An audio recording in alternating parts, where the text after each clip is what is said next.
ਅੱਜ ਤੋਂ कोरोना ਦੇ ਖਿਲਾਫ ਜੰਗ ਦੀ ਦੂਜੇ ਪੜਾਅ ਦੀ ਸ਼ੁਰੂਆਤ ਹੋ ਚੁੱਕੀ ਹੈ। ਅੱਜ ਤੋਂ ਪੂਰੇ ਦੇਸ਼ ਵਿੱਚ 60 ਸਾਲ ਤੋਂ ਵੱਧ ਉਮਰ ਦੇ ਲੋਕਾਂ ਨੂੰ कोरोना ਟੀਕਾ ਲਗਾਇਆ ਜਾ ਰਿਹਾ ਹੈ। ਖਾਸ ਗੱਲ ਇਹ ਰਹੀ ਹੈ ਕਿ ਪ੍ਰਧਾਨ ਮੰਤਰੀ ਨਰਿੰਦਰ ਮੋਦੀ ਨੇ ਵੀ कोरोना ਟੀਕਾ ਚ ਲਗਵਾਇਆ ਹੈ। पीएम मोदी ने कोवैक्सीन की पहली डोज लगाई, जिसनूं लैके विरोधी सवाल खड़े कर रहे हैं।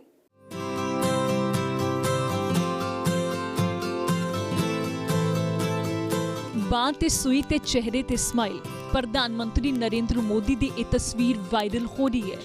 देश अज वैक्सीनेशन का दूजा फेज शुरू हो गया है ते पीएम मोदी की टीका लगाउंदियां दी यह वीडियो सामने आई। कल तक किसी नूं इस गल की भनक नहीं सी कि पीएम खुद वैक्सीन लगवाउणगे, पर सोमवार सवेरे 7:06 ते यह तस्वीर सामने आई। पीएम मोदी दे एम्स तक पहुंचण दे लई कोई रूट तय नहीं किया गया सी। उन्हां ने सवेर दा वक्त चुनिया ताकि उन्हां दे काफले दी वजह नाल आम लोकां नूं परेशानी ना होवे। दिल्ली दे एम्स अस्पताल च पीएम मोदी ने भारत बायोटेक दी कोवैक्सीन दी पहली डोज सवेरे 6:25 ते लगवाई। इस दौरान 35 मिनट तक डॉक्टर दी निगरानी च रहे ते ठीक 7 बजे एम्स तो अपने निवास 7 लोक कल्याण मार्ग दे लिए रवाना हो गए ते ट्वीट किया, मैं एम्स च कोरोना वैक्सीन दी पहली डोज लई। साडे डॉक्टरां ते विग्यानियां ने घट समय दे विच कमाल दा काम कीता। योग लोक वैक्सीन लगवाउण ते देश नूं कोरोना मुक्त करन। पीएम ने असमी गमछा पाया होया सी ते बिना किसी सुरक्षा दे एम्स पहुंचे सी। पीएम मोदी नूं दूजी डोज 28 दिन बाद लगाई जाएगी। पीएम मोदी नूं वैक्सीन पुडुचेरी दी नर्स पी निवेदा ने लगाई। लाइफ में मैं बहुत खुशी है, क्योंकि मेरा ज़िंदगी में आज पहली बार मैं इतना खुश हो गई। हमारा प्राइम मिनिस्टर हमारा हॉस्पिटल में वैक्सीनेशन के लिए आ गया, और मेरे साथ एक और सिस्टर थी, sister Niveda, she is from Tamil Nadu. We both of mix what to say, we are very happy and sir also was very comfortable with अस।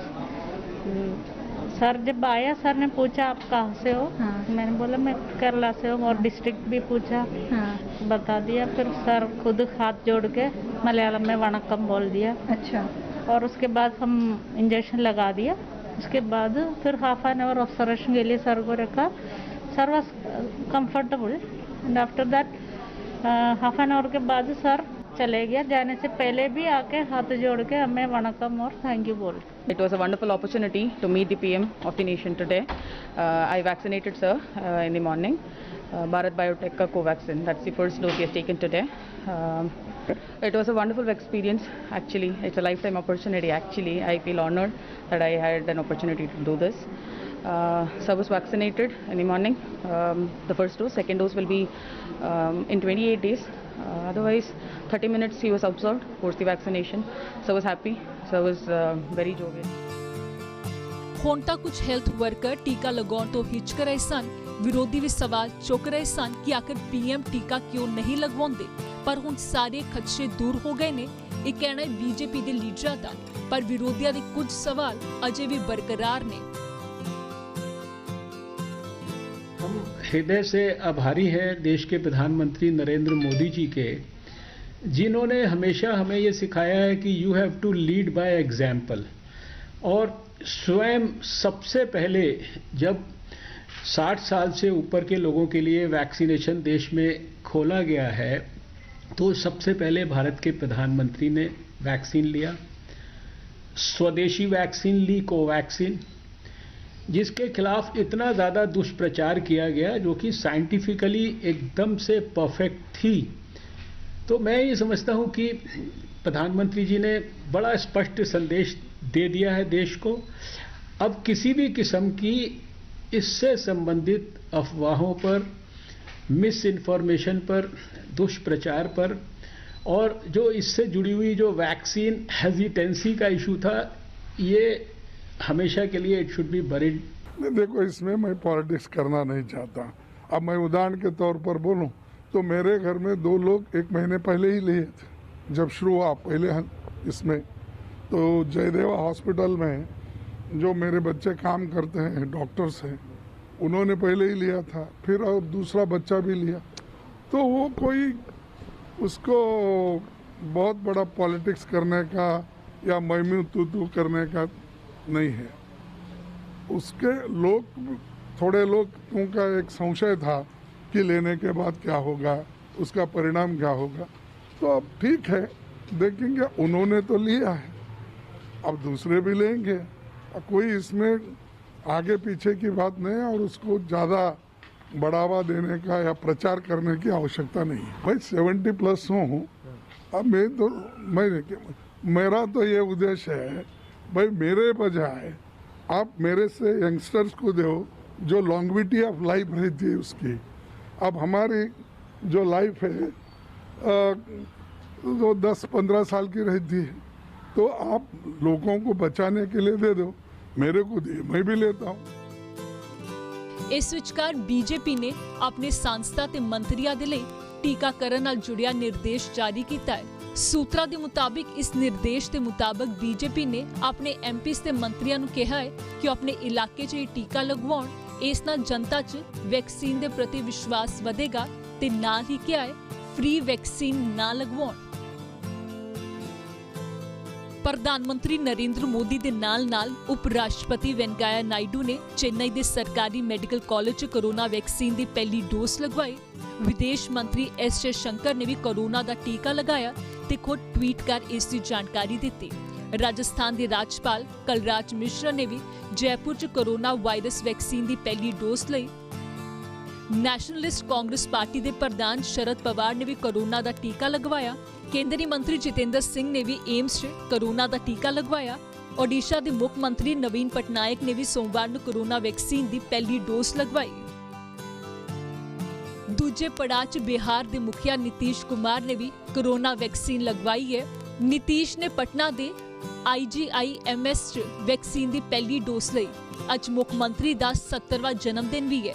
ਅਜਿਹੇ 'ਚ ਜਨਮ ਦਿਨ ਦੇ ਮੌਕੇ ਤੇ ਵੈਕਸੀਨ ਲਗਾ ਕੇ ਕੋਰੋਨਾ ਤੋਂ ਬਚਾਅ ਦੇ ਨਾਲ ਹੀ ਨਿਤੀਸ਼ ਨੇ ਲੋਕਾਂ ਨੂੰ ਇਹ ਸੰਦੇਸ਼ ਦੇਣ ਦੀ ਕੋਸ਼ਿਸ਼ ਕੀਤੀ ਕਿ ਦੇਸ਼ 'ਚ ਬਣੀ ਕੋਰੋਨਾ ਵੈਕਸੀਨ ਸੁਰੱਖਿਅਤ ਹੈ, ਇਸ ਨੂੰ ਲੈਣ ਨਾਲ ਕਿਸੇ ਤਰ੍ਹਾਂ ਦੀ ਕੋਈ ਸਮੱਸਿਆ ਨਹੀਂ ਹੈ।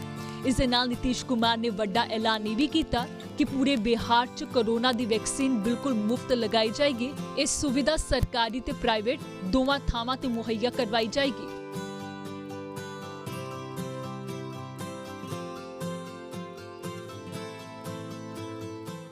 ਇੱਕ ਪਾਸੇ ਦਾ ਦੇਸ਼ ਵਿੱਚ ਕੋਰੋਨਾ ਵੈਕਸੀਨੇਸ਼ਨ ਨੂੰ ਲੈ ਕੇ ਕੰਮ ਜ਼ੋਰਾਂ ਤੇ ਚੱਲ ਰਿਹਾ ਹੈ, ਪਰ ਇਸ ਦਰਮਿਆਨ ਚਿੰਤਾ ਵਾਲੀ ਗੱਲ ਇਹ ਹੈ ਕਿ ਦੇਸ਼ ਵਿੱਚ ਕੋਰੋਨਾ ਦੇ ਆંકੜੇ ਲਗਾਤਾਰ ਵਧਦੇ ਜਾ ਰਹੇ ਨੇ। ਪਿਛਲੇ 24 ਘੰਟਿਆਂ ਦੇ ਦੌਰਾਨ 15,000 ਤੋਂ ਵੱਧ ਨਵੇਂ ਕੇਸ ਦਰਜ ਕੀਤੇ ਗਏ ਨੇ ਤੇ 106 ਲੋਕਾਂ ਦੀ ਮੌਤ ਹੋਈ ਹੈ।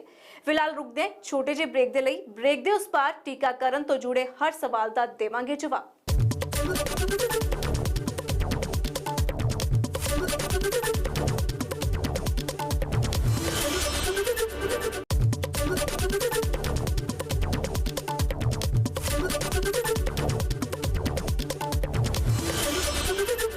ਪ੍ਰਧਾਨ ਮੰਤਰੀ ਨਰਿੰਦਰ ਮੋਦੀ ਦੇ ਸਣੇ ਬੀਜੇਪੀ ਦੇ ਕਈ ਲੀਡਰਾਂ ਵੱਲੋਂ ਵੀ ਅੱਜ ਕੋਰੋਨਾ ਵੈਕਸੀਨ ਲਗਾਈ ਗਈ ਹੈ। ਬੀਜੇਪੀ ਦਾਅਵਾ ਕਰ ਰਹੀ ਹੈ ਕਿ ਪੀਐਮ ਮੋਦੀ ਦੇ ਟੀਕਾ ਲਗਵਾਉਣ ਤੋਂ ਬਾਅਦ ਹੁਣ ਵਿਵਾਦ ਸ਼ਾਂਤ ਹੋ ਗਿਆ, ਪਰ ਉਧਰ ਵਿਰੋਧੀ ਹਲੇ ਵੀ ਤੰਜ ਕੱਸ ਰਹੇ ਨੇ। ਖੈਰ, ਇਸ ਪੋਲਿਟਿਕਸ ਨੂੰ ਤਾਂ ਇੱਕ ਪਾਸੇ ਰੱਖ ਲੈਂਦੇ ਹਾਂ, ਪਰ ਤੁਹਾਨੂੰ ਹੁਣ ਦੱਸਦੇ ਹਾਂ ਕਿ ਦੂਜੇ ਪੜਾਅ ਵਿੱਚ ਕਿਹਨੂੰ ਕੋਰੋਨਾ ਵੈਕਸੀਨ ਲਗਾਈ ਜਾਵੇਗੀ ਤੇ ਨਾਲ ਹੀ ਹਰ ਉਹਨਾਂ ਸਵਾਲਾਂ ਦੇ ਜਵਾਬ ਜੋ ਤੁਹਾਡੇ ਮਨ ਵਿੱਚ ਨੇ।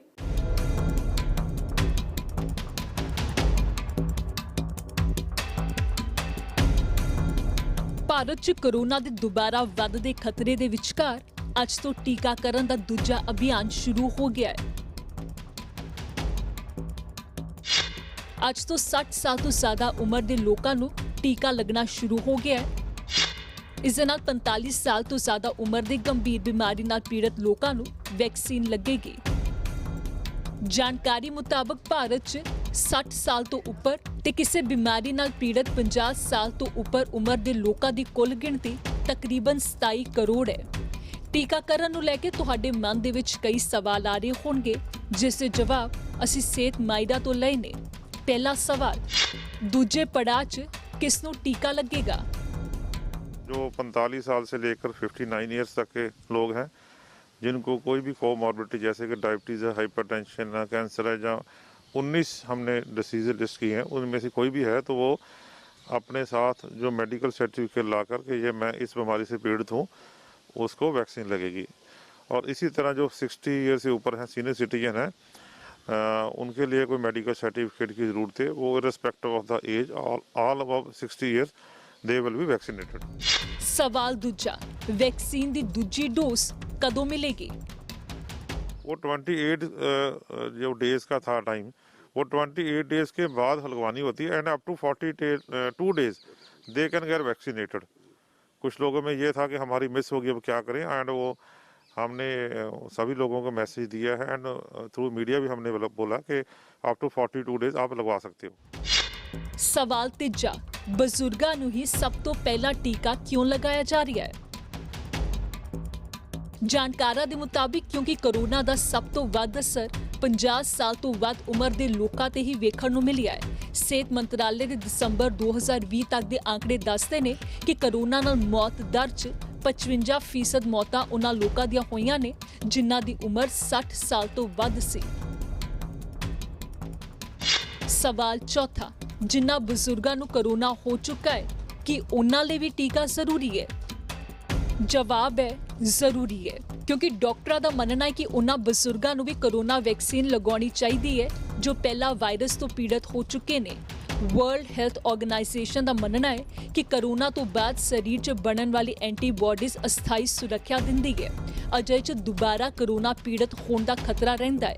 ਸਥਾਈ ਸੁਰੱਖਿਆ ਲਈ ਵੈਕਸੀਨ ਜ਼ਰੂਰੀ ਹੈ। ਹਾਲਾਂਕਿ ਜਿਹੜੇ ਫਿਲਹਾਲ ਕੋਰੋਨਾ ਤੋਂ ਪੀੜਤ ਨੇ ਉਹਨਾਂ ਨੂੰ ਵਾਇਰਸ ਦੇ ਲੱਛਣ ਖਤਮ ਹੋਣ ਦੇ 14 ਦਿਨ ਬਾਅਦ ਟੀਕਾ ਲਗਵਾਉਣ ਦੀ ਸਲਾਹ ਦਿੱਤੀ ਜਾਂਦੀ ਹੈ। ਸਵਾਲ ਪੰਜਵਾਂ, ਕਿੰਨੇ ਪੈਸੇ ਚੁਕਾਉਣੇ ਪੈਣਗੇ? ਤਾਂ ਤਕਰੀਬਨ 12,000 ਸਰਕਾਰੀ ਹਸਪਤਾਲਾਂ ਤੇ ਪ੍ਰਾਇਮਰੀ ਸਿਹਤ ਕੇਂਦਰਾਂ 'ਚ ਟੀਕਾ ਮੁਫਤ ਲੱਗੇਗਾ। ਪ੍ਰਾਈਵੇਟ ਹਸਪਤਾਲਾਂ 'ਚ 250 ਰੁਪਏ ਚੁਕਾਉਣੇ ਪੈਣਗੇ। ਸਵਾਲ ਛੇਵਾਂ, ਬਜ਼ੁਰਗ ਕਿਵੇਂ ਕਰ ਸਕਦੇ ਨੇ ਵੈਕਸੀਨ ਦੇ ਲਈ ਰਜਿਸਟਰ?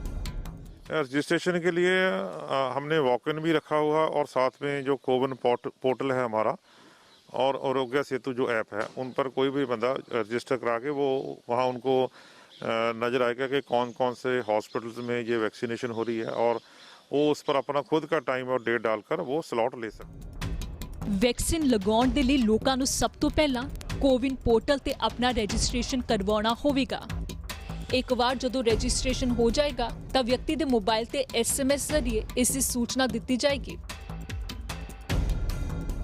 ਇਸ ਵਿੱਚ ਵੈਕਸੀਨ ਲਗਾਉਣ ਦੀ ਤਰੀਕ, ਜਗ੍ਹਾ ਤੇ ਸਮੇਂ ਦੇ ਬਾਰੇ 'ਚ ਜਾਣਕਾਰੀ ਹੋਵੇਗੀ।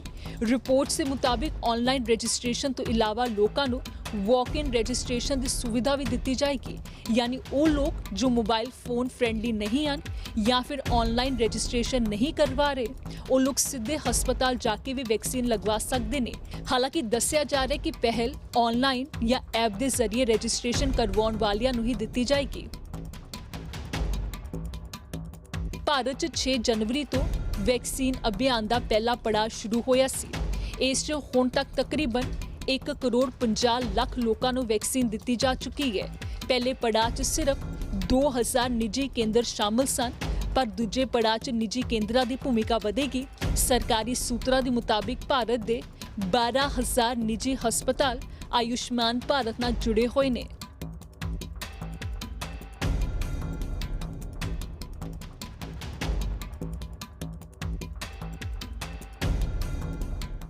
ਕੇਂਦਰੀ ਸਿਹਤ ਮੰਤਰਾਲੇ ਦੇ ਮੁਤਾਬਕ ਹੁਣ ਤੱਕ ਦੇਸ਼ ਵਿੱਚ 1 ਕਰੋੜ 43 ਲੱਖ ਤੋਂ ਜ਼ਿਆਦਾ ਲੋਕਾਂ ਨੂੰ ਟੀਕਾ ਲਗਾਇਆ ਜਾ ਚੁੱਕਿਆ ਹੈ।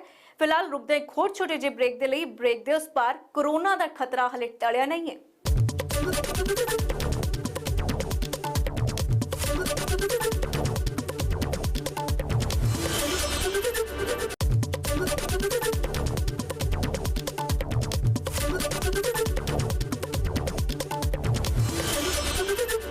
ਦੇਸ਼ ਵਿੱਚ ਕੋਰੋਨਾ ਦਾ ਖਤਰਾ ਹਲੇ ਟਲਿਆ ਨਹੀਂ ਹੈ। ਕੇਂਦਰੀ ਸਿਹਤ ਮੰਤਰਾਲੇ ਨੇ ਉਹਨਾਂ ਸੂਬਿਆਂ ਨੂੰ ਚਿੱਠੀ ਲਿਖੀ ਹੈ ਜਿੱਥੇ ਕੋਰੋਨਾ ਦੇ ਕੇਸ ਮੁੜ ਤੋਂ ਤੇਜ਼ੀ ਨਾਲ ਵਧ ਰਹੇ ਨੇ।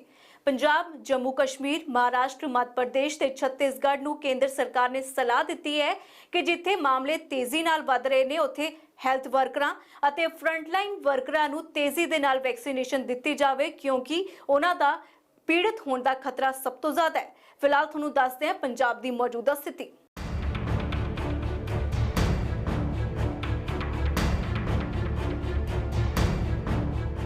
ਪੰਜਾਬ ਉਹਨਾਂ ਸੂਬਿਆਂ 'ਚ ਸ਼ਾਮਲ ਹੈ ਜਿੱਥੇ ਕੋਰੋਨਾ ਨੇ ਮੁੜ ਤੋਂ ਰਫ਼ਤਾਰ ਫੜੀ ਹੈ। ਇਹੀ ਕਾਰਨ ਸੀ ਕਿ ਕੈਪਟਨ ਸਰਕਾਰ ਨੇ ਪਾਬੰਦੀਆਂ ਲਗਾਈਆਂ। ਹੋਰ ਤੇ ਹੋਰ ਦਿੱਲੀ ਸਰਕਾਰ ਨੇ ਪੰਜਾਬ ਸਣਿਓ ਹੋਰ 5 ਸੂਬਿਆਂ ਤੋਂ ਪਬਲਿਕ ਟਰਾਂਸਪੋਰਟ ਤੇ ਆਉਣ ਵਾਲੇ ਲੋਕਾਂ ਨੂੰ ਕੋਰੋਨਾ ਨੈਗੇਟਿਵ ਰਿਪੋਰਟ ਵਿਖਾਉਣੀ ਜ਼ਰੂਰੀ ਕਰ ਦਿੱਤਾ। 24 ਫਰਵਰੀ ਤੋਂ ਪੰਜਾਬ 'ਚ ਔਸਤਨ 550 ਕੇਸ ਰੋਜ਼ਾਨਾ ਸਾਹਮਣੇ ਆ ਰਹੇ ਨੇ।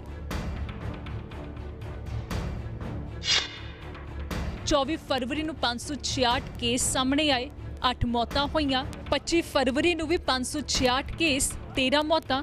26 ਫਰਵਰੀ ਨੂੰ 628 ਕੇਸ, 16 ਮੌਤਾਂ। 27 ਫਰਵਰੀ ਨੂੰ 595 ਕੇਸ, 11 ਮੌਤਾਂ।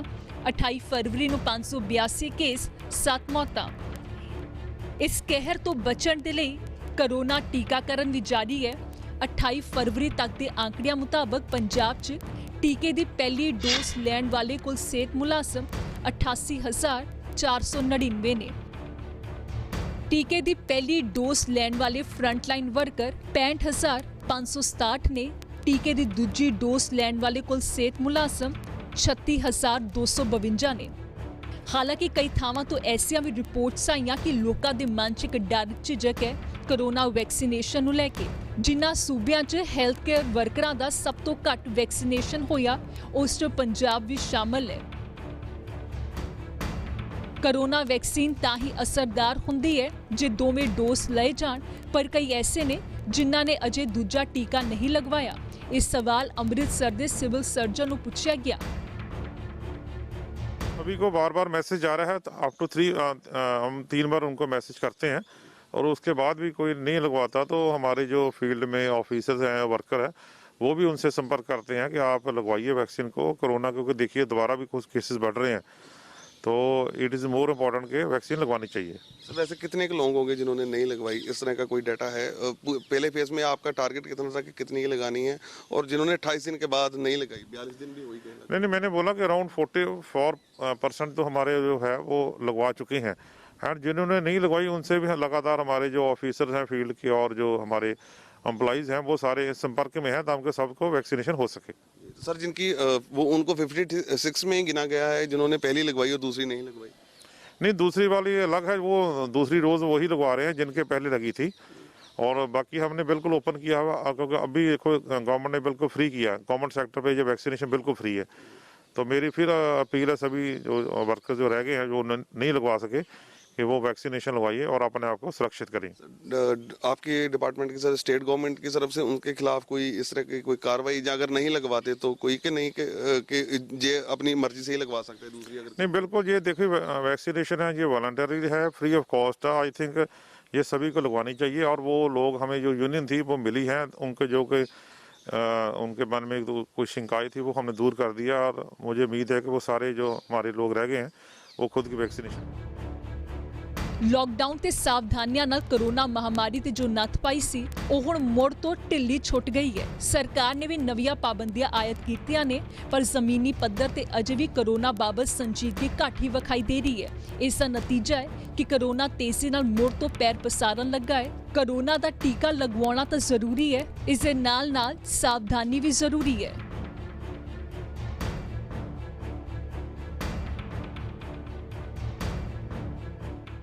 ਫਿਲਹਾਲ ਸਾਂਝਾ ਸਪੈਸ਼ਲ ਵਿੱਚ ਅੱਜ ਦੇ ਲਈ ਇੰਨਾ ਹੀ। ਤੁਸੀਂ ਮੈਨੂੰ ਦਿਓ ਇਜਾਜ਼ਤ। ਪ੍ਰਦੇਸ਼ ਦੁਨੀਆ ਤੇ ਪੰਜਾਬ ਦੀਆਂ ਵੱਡੀਆਂ ਖਬਰਾਂ ਵੇਖਣ ਦੇ ਲਈ ਬਣੇ ਰਹੋ ABP ਸਾਂਝਾ ਦੇ ਨਾਲ।